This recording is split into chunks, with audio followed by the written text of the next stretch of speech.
You're back with Crash Gladys, Kenny Sargent on Live 105.3 from the infield, Texas Motor Speedway. Again, your official Texas Motor Speedway station. Live 105.3. You'll hear the entire Bombardier 550 right here. Now joining us, the last name you know him, and of course, well, the first name you know him just as well. Would you please welcome here with Crash Gladys and Kenny Sargent, Michael Andretti. What's up, Michael? I'm doing good. How you guys? We got a few minutes before you go out in the track, get Marco out there in the car and the rest of your pilots. And I'm looking at the crazy guys. And I don't care if it's 6 hours or 6 minutes before a race. My sphincter would be tight. I'd be pacing. I'd be smoking, even though I don't smoke. I'd be scared to death. Being a team owner, well, you don't look. Especially at this place. I am. Oh, you don't are? look like it. Oh well, I don't know. Maybe because I've been. You're around not. a lot, You're but uptight, Mike. Oh yeah. I mean, this one. We're just hoping we can just get through here and get the guys all out of here safe and go on to the next one. So. Let me bring something that's true, because I think the first time I came to this track from California to cover a race for Speed Freaks was the infamous. Oh, don't even bring that up. What was that? And bringing the open wheel cars here was started back then. That was 10 mile an hour faster than now. I understand that, but on mile-and-a-half tracks and this. And the banking between 1 and 2 and 3 and 4, with things being slowed down, no concern anymore. Just little concern for you. A lot of concern. Not in terms of what that concern was that time. Right. That was more the guys blacking out. No. They're with the speeds and everything, the G's were pulling her plenty fine. No, it's just very close racing with open wheels here, and a lot can happen. So we just hope everybody's safe. I know Barnhart was telling people in the drivers' meeting, I don't want to see you guys 3 wide at lap 10, blah, blah, blah. How much do the drivers really listen to that? Does it go in one ear and out the other? Totally. I mean, I really respect Brian for that, because he, his heart's out there with those guys, and he just the unfortunate side for him is that once the helmet's on and everything, and the competition and the adrenaline's going, it's tough to control that. Who are you talking to during the race? Are you mostly with Marco or with everybody? Yeah, I don't talk to anybody. I float Really? around. Yep. I just listen to all 4 of them and try to pass information if there's any information. Whose idea was that? Marco's? Dad, I don't want to talk to you? No, it was my idea. I don't want to talk to him. So I don't need that flack on the radio, So. Michael Andretti joins Crash Gladys and Kenny Sargent on Live 105.3. You do have 4 drivers, and one that was very disappointed yesterday, we were watching him, was Tony Kanaan. He was watching. Fired up. Well, I mean, he's used to being up on top of the sheets, and he's just having a tough weekend this weekend where the cars just hasn't been right. But hopefully they'll get it right tonight.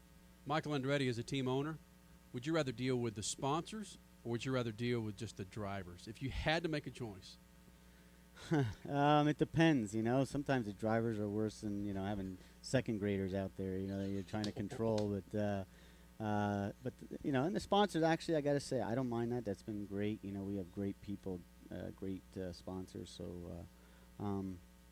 probably sponsorship.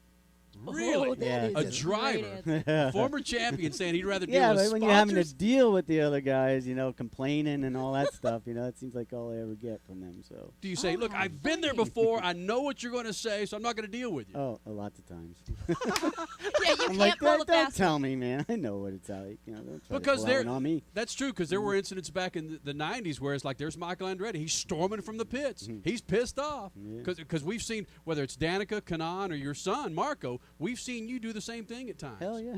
There you go. Yeah, I mean, I was miserable at the try. I was, I think, I got this thing where I think everybody thinks I'm a miserable, stuck-up person, but it was more, I was just so focused and so competitive in what I was doing, and I guess I carried a lot of that on my sleeve. And when the adrenaline's flowing, like I said, it's you just the unfortunate side for a driver sometimes is everybody's in their office, and it's tough, and sometimes you get labeled for some things that aren't fair, which I think Danica's a perfect example as well, because she's a great person, she's a fun person to be around, but the way she comes off on TV and in her interviews right after a race or whatever, I mean, it's not her, it's just her frustrations or whatever when they seem to put the camera in front of her. If Danica was a guy, nobody would make a big deal of it. Well, they wouldn't, but they did with me. I mean, I used to get labeled a lot, so I understand, and what she's going through and the pressures and stuff. So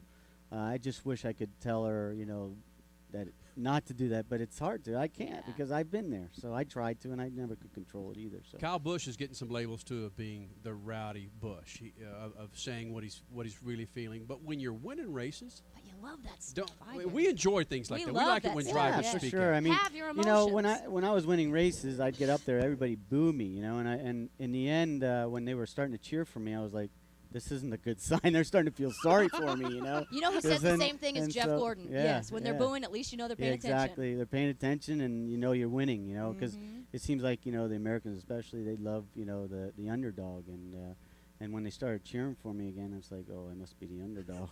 Then what did you say to Danica? Just at least enjoy this coverage while you got it? Pretty much, you know. I try to say, just, you know, if you can, just take a deep breath and all that. But again, it's unfair to her because she doesn't even get a chance to take a deep breath sometimes, and they just nail her, you know. And so it's a tough position for her. You being an Andretti, you being following with Mario. I'm not going to say shadow. I'm just saying following because literally you followed your dad. And you see where the cameras would follow you in funky situations. I was looking at Marco just sitting over there on the wall, and there were 3 or 4 photographers just taking pictures of him. And you've got to be Paparazzi. so aware of not to. And this sounds silly to pick your nose, to have a funky look, to mouth something, you know, to mouth a cuss word because everybody's You can't be normal. Everybody's Yeah. watching you, Michael Yeah. Andretti. Oh yeah, for sure. You know, that's just the way it is. You know, but at least they're watching, right? See there, That's good. he turns it around as a That's- team But owner it's now. absolutely perfect. It's at hey when I know I missed you by one night at Marco's 21st birthday party Oh, in, you in were there? Vegas. I was there on Saturday. Yeah, I know that we were was at fun. the Playboy Club. That was a blast. Mhm. But you guys had cameras there. You put them up, Getty Yeah. images and all that. That you got to do that. It's Yeah. it's fun stuff, and everybody was having fun that night Yeah. too. Oh yeah, they were, and you know, yeah. I think people like their lifestyle stuff. You know, I think it's important to get it out there. So And Mhm. maybe more. Maybe IndyCar needs to do more No, to I get the think series so, up. You know, I think it's all about the personalities and promoting personalities, and you know, I think we have a lot of great ones here to Oh. promote. So you know, hopefully they'll continue to try to do that. But before we Mike- also need a sponsors to do it as well. You know, I think that's one thing NASCAR has. You know, every sponsor promotes their driver, and you know that's free for NASCAR. And GoDaddy's doing a great job with Mm, Danica. Yeah, they are. They are. Real quick though, and then I know you got a question too, Kenny. Do you think Dario made a mistake by going to NASCAR now that IndyCar has so much momentum? I'm not gonna. I No? don't know. I mean, want every him back driver's here. guys. Yeah, I mean, we love Dario, you know, but you know, he just felt like he had to do what he had to do, Yeah. you know, and I respect him for it. I have no problems, you know. Is he regretting it? When you watch it and you watch his face, it looks like he is, but Yeah. maybe I'm wrong. We'd love you back, Dario. Before he gets out of here, Michael Andretti here on Live 105.3. I was talking to Graham Rahal, 19-year-old, great driver, great last name, just can throw it out there. And I looked at him. I said, help bring keep IndyCar open wheel where it is now, and don't let it get back to those old snooty days. To where, Oh, yeah. and he was so fired up about that. He knows that everybody in those seats are paying his bills, and whether it's putting things on YouTube or this multimedia stuff that we're talking about, you've got to do it to evolve the series. Oh yeah, for sure. You know, and you know, it starts with the fans and treating them right and and all that for sure. You know, and it takes each and every guy out there to make this work. You know, it's gonna. We still have a long way to go, and but the good news is I think we have a great product to promote. Oh, And we have yeah. a lot of great stories to expose, and Right. and so that's what we got to do. But it's going to take all of us together to make it work. It's So just talk to John Force. We're going to get Michael Andretti's team on the E Network next season. You guys are going to have your Nice. own little Oh, reality Yeah? show. All right. Oh, Yeah. Look at him, he's smiling. No, it's all about selling the big gulps in the movies, man. That's what it is. Hey, whatever. Michael Andretti with Crash Gladys and Kenny Sargent on Live 105.3. Michael, thank you for taking time My out just pleasure. before your race, man. No problem. My pleasure. Go kick some butt. Thanks.